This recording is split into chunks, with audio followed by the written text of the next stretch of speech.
Hi, you know who I am. Wrong glasses. Sorry about that. Um, okay. Okay, you know who I am. I'm Patsy. Um, I normally I'm walking and talking in North Hollywood, but I'm not walking and talking today. I'm sitting and talking. And I'm a, oh yeah, excuse me if I move a lot. I'm hyperactive and attention deficit. And dyslexic. And when you become an old woman, that shit don't go away. And so I will probably move a lot and because I just can't keep still. But the other day I was on Facebook and well, I'm on Facebook every day. That is probably my other job. I well, I'm not going to talk about jobs. Okay, but a friend of mine, a couple of friends of mine, they put up some posts and on the post and here I have this tablet. I made notes.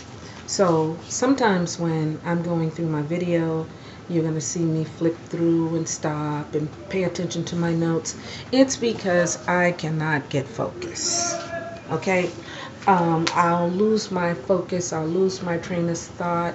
So notes will bring me back because I think it's important for me to talk about this. Um, what I wrote down, I'm going to go through and I'm going to share with you. It's it's something that I notice these people do all the time. I don't want to mention any names because I like them as people, and I think some of the things that they post are very interesting and knowledgeable. But and I put up some knowledgeable stuff too as well. But I'm gonna talk about something that they're always expressing, and it's the truth will set you free. And as I make that statement, many of you are starting to think about the truth will set you free. What is your truth? And what's your truth may not be my truth. And I saw something today on Facebook.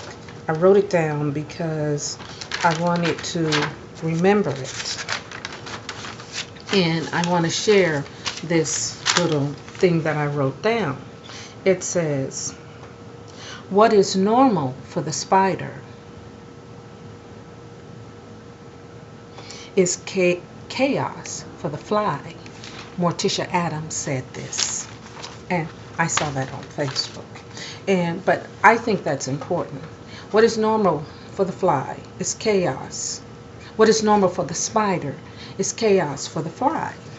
So I thought that I'd talk about truth, just how free are we and our truths. I believe that everything that we believe is a truth for ourselves is a truth and it is freedom. But is it freedom for me? What you believe in may not be a truth that will set me free. And what I believe in may not be a truth that will set you free. I share all the time things that interest me, things that I think might be beneficial for others to hear and see. But how can what I believe set you free, or can it? And this is what I want to talk about. Where this is the I'm gonna go from some of my notes. So where do we find these truths? These truths are sometimes found in books that we read by many authors who wanted to share their truths with you because these truths did set them free.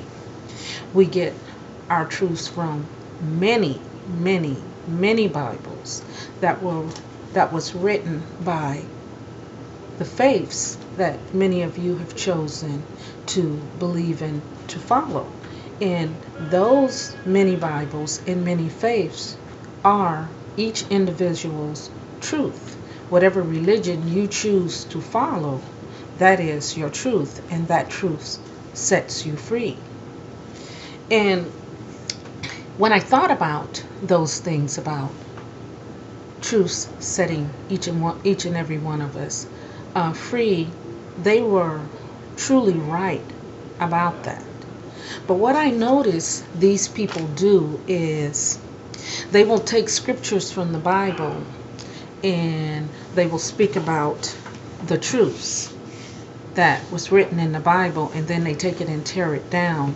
And it appears to me, I could be wrong, that they're finding the sharing their truth with anger and negativity.